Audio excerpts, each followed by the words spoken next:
लेकिन मुझे जो दुख है वो इस बात का है कि हमारे पास जो तीन जो मुस्लिम नेता हैं, उन्होंने पूरे चुनाव में एक बाइट तक नहीं दी, एक जनसभा तक नहीं की, एक भाषण तक नहीं दिया, मुस्लिम गांवों में, मुस्लिम इलाकों में जाकर के उन्होंने अपील तक नहीं की अपने समाज से। तो इनके बारे में विचार करना चाहिए कि हमको, मुझे तो याद आते हैं क्या नाम है, नसीमुद्दीन सिद्दीकी, अनूपसर विधानसभा थी और हमारे यहाँ गाँव पड़ता साखनी, वहाँ 2 गुटों में मुसलमान बट गया और बाद में जाकर के नसीमुद्दीन सिद्दीकी ने रात को मीटिंग करके मुसलमानों को इकट्ठा करके बसपा को वोट डलवाया। हम देखते थे कि बहन जी की रैलियों में। बिल्कुल मैं स्वीकार कर रहा हूँ उस चीज़ को। मिश्रा जी को ब्राह्मणों ने अपना नेता स्वीकार नहीं किया। अगर मिश्रा जी को ब्राह्मण अपना नेता मानते तो वोट देते, वोट दिया ही नहीं उनको।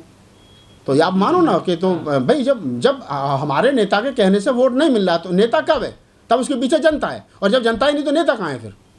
अगर बहन जी के पीछे आज जनता नहीं है, 12.5% वोट रह गया, कल को ये भी खत्म हो जाए तो बहन जी कहाँ नेता रह जाएंगी? नेता तब होता है आदमी, तब उसके पीछे वोट होता है। अब सतीश चंद्र मिश्रा जी के कहने से अगर वोट नहीं दिया, नसीमुद्दीन सिद्दीकी के कहने, उसे मुनकाद अली और नौशाद अली और शमसुद्दीन रायन के कहने कि 3 बड़े क्यों मुसलमान वोट हमें नहीं मिल रहा, तो काय के नेता हो? तो इन पे पद बने रहने चाहिए ना मेरे नहीं, फिलहाल तो चाहिए कि नए लोगों को आगे लाना चाहिए, जिम्मेदारी देनी चाहिए, और जो ग्राउंड से जुड़े लोग हैं उन सब लोगों को आगे लेकर के आए बहन जी, और उनको जिम्मेदारी सौंपे। और कोई अभी बिगड़ा नहीं है, बहन जी को भी थोड़ा सा लोगों से मिलना जुलना जैसा बहन जी ने शुरू किया पीछे, तो बहन जी को भी चाहिए कि लोगों के दुख सुख में आना चाहिए। बहन जी को अपना, हालांकि मैं उनको सलाह नहीं दे रहा हूँ, लेकिन मैं बता रहा हूँ कि लोग ये चाहते हैं, बहन जी से उपेक्षा करते हैं कि बहन जी उनके दुख सुख में आए, ब्याह शादियों में आए, मिलें। तो मान्यवर साहब काशीराम को लोगों ने नेता क्यों स्वीकार किया? इसलिए स्वीकार कर लिया था, साहब काशीराम जहाँ जाते थे उसी शहर में रुकते थे, उन्हीं लोगों के बीच में रहते थे, वहीं बैठ करके खाते थे, इसलिए उनको नेता स्वीकार कर लिया। लेकिन अभी क्या है कि वो सिस्टम नहीं है, तो हमको जरूर अपनी रणनीति में बदलाव करने की जरूरत है, और निश्चित रूप से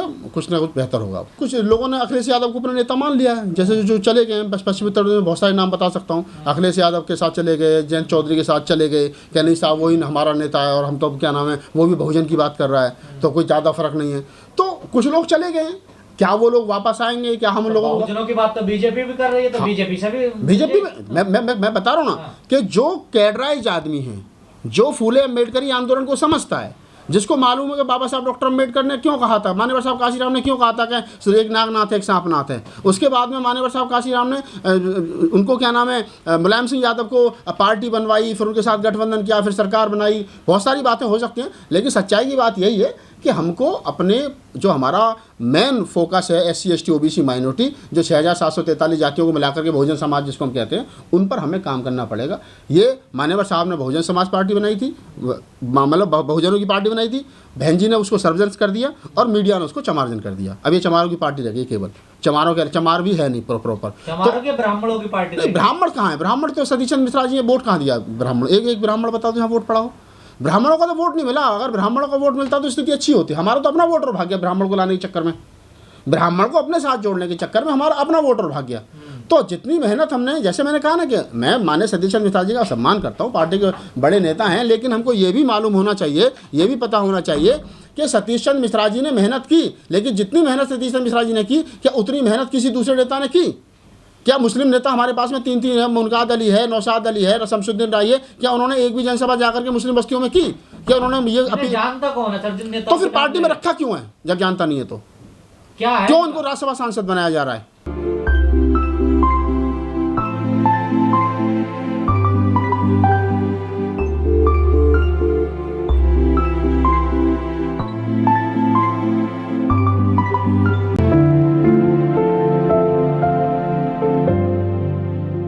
मैं बिल्कुल ये बात स्वीकार कर रहा हूं कि अगर हमारे पास में 3 बड़े नेता हैं और एक राज्यसभा सांसद है, एक पूरा पश्चिम शमसुद्दीन रायन देख रहे हैं, और एक MLC नौशाद अली, और उसके बावजूद भी मुसलमान हम पर भरोसा नहीं कर रहा है, उसके बावजूद भी मुस्लिम जो है वो हमको वोट नहीं कर रहा है, उसके बावजूद ये 3 लोग जाकर के मुस्लिम समाज में काम नहीं कर रहे हैं, तो बहन जी को सोचना चाहिए कि हम लोग क्यों किसी को, यही तो सोचना मिश्रा जी के बारे में चाहिए।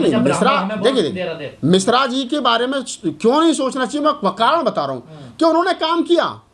ऐसा नहीं कि काम नहीं किया। मिश्रा जी ने 18 जनपदों पे, 18 मंडलों पर जाकर के किया, 75 जिलों में जाकर के, ब्राह्मण नहीं जुड़ा, लेकिन कोशिश तो की गई ना। लेकिन मैं तो ये कह रहा हूँ कि मुस्लिम नेता जो हमारे पास, उन्होंने तो कोशिश भी नहीं की।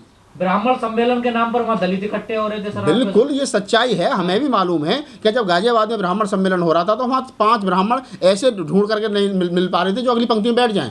तो ये सच्चाई है कि ब्राह्मण सम्मेलन के नाम पर दलित ही आ रहा था, उसमें 5% 10% ब्राह्मण आ रहा था, वो भी मिश्रा जी को सुनने के लिए। तो मैं ये कह सकता हूँ कि मिश्रा जी ने कोशिश की, उनका पूरा परिवार लगा रहा। पार्टी देखिए, पार्टी विचारधारा है, वो एक दिन में ना तो खत्म होती है और ना एक दिन में बनती है। साहब काशीराम ने 70 से काम शुरू किया था, 84 में पार्टी बनाई, 15 साल के बाद में 15 साल लोगों। मान्यवर साहब कहते थे कि राजनीति चले ना चले, एमएलए एमपी बने ना बने, सरकार बने ना बने, लेकिन सामाजिक परिवर्तन का काम जो वो होते रहना चाहिए। हमने सामाजिक परिवर्तन का काम बंद कर दिया। हम लोग ये कह तो रहे कि हमारा cadre voter cadre voter cadre voter, हम लोग कैडर दे कहाँ रहे हैं?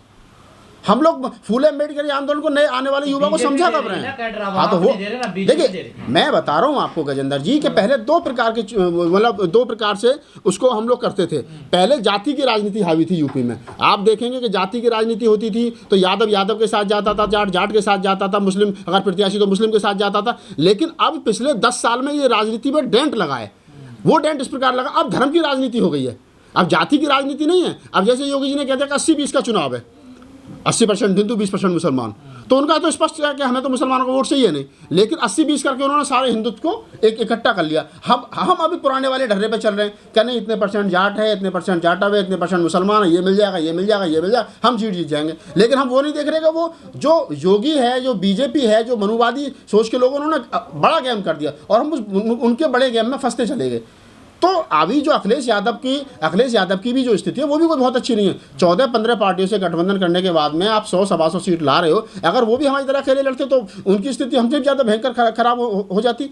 तो बहुत सारी चीज़ें हैं, मैं मानता हूँ कि हाँ, सुधार करने की ज़रूरत है और सुधार होना चाहिए ना। ये तो अभी वोट और परसेंटेज यहाँ कितना मिला, अभी पंजाब में कितना वोट मिला है, उत्तराखंड में कितना वोट मिला है, उसके आधार पर टोटल वोट कितना है, क्या हम राष्ट्रीय पार्टी बने रहने की दौड़ में हैं या नहीं है, सिंबल हमारा राष्ट्रीय पार्टी के साथ साथ बना रहेगा नहीं, बहुत सारी चीज़ें ये चुनाव आयोग तय करेगा। और फिर जो पार्टी अभी जो चुनाव हुआ है इसमें कितने वोट परसेंटेज मिला उसके हिसाब से होगा। और जो सिक्योरिटी मिली हुई है बहन जी को स्पेशल, नहीं, वो तो बहन जी बड़ी नेता हैं, 4 बार उप मुख्यमंत्री रही हैं, तो वो तो रहेगी भाई सिक्योरिटी, उसमें कोई ऐसी दिक्कत मुझे लग नहीं रही कि जो भी उनकी सिक्योरिटी मिली हुई है उसमें कोई दिक्कत रहेगी, तो ऐसा कुछ नहीं है। लेकिन हाँ, कुछ ना कुछ तो, अब बहन जी को बसपा को इतना कमज़ोर कर दिया तो कुछ ना कुछ तो ये कुछ कर भी सकते हैं। सर, 2 दिन पहले बहन जी ने एक मीटिंग करी थी, उसमें जो पदाधिकारियों को जो पद बांटे गए थे वो किस तरह से देखते हैं आप?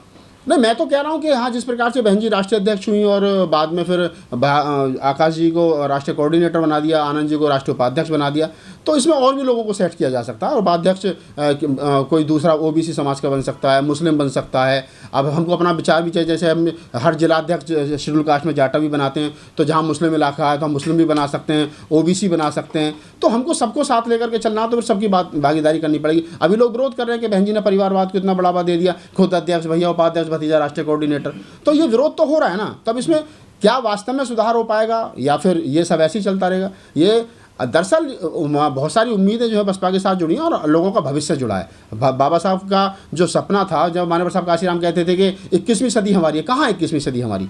इतनी ताकत से हम लोग निकल करके आए थे 2021 में, तो हम 21वीं सदी में तो हमको 20 में तो प्रधानमंत्री होना चाहिए था, और हम आ गए जहाँ से हम 84 में और 83 में थे, एक सीट पर आकर के खड़े हो गए। तो देखिए ना, हम कितनी वापसी में बैक में जा रहे हैं। तो ये सब विचार बीएसपी मीडिया से बहुत परहेज करती है, वो मेन मीडिया में नहीं आती। हाँ, तो मतलब अब आना पड़ेगा ना। अब इससे ज़्यादा तो कुछ खराब हो नहीं सकता भैया। अब जहाँ भी जा रहे हैं तो बहन जी ने एक बाइट तक किसी पत्रकार को नहीं दी, किसी चैनल पर नहीं की। अखिलेश यादव रोज़ बैठे रहे, कभी इस चैनल पर, कभी पंचायत में, कभी एजेंडा में, कभी आज तक पे, कभी कल तक पे। लेकिन बहन जी ने कि बहन जी ने सतीश मिश्रा जी को भेज दिया, मिश्रा जी को ही आगे रखा। और मिश्रा जी कितना लोगों को समझा पाए अब ये तो हम नहीं कह सकते, लेकिन बहन जी को भी आगे आना चाहिए।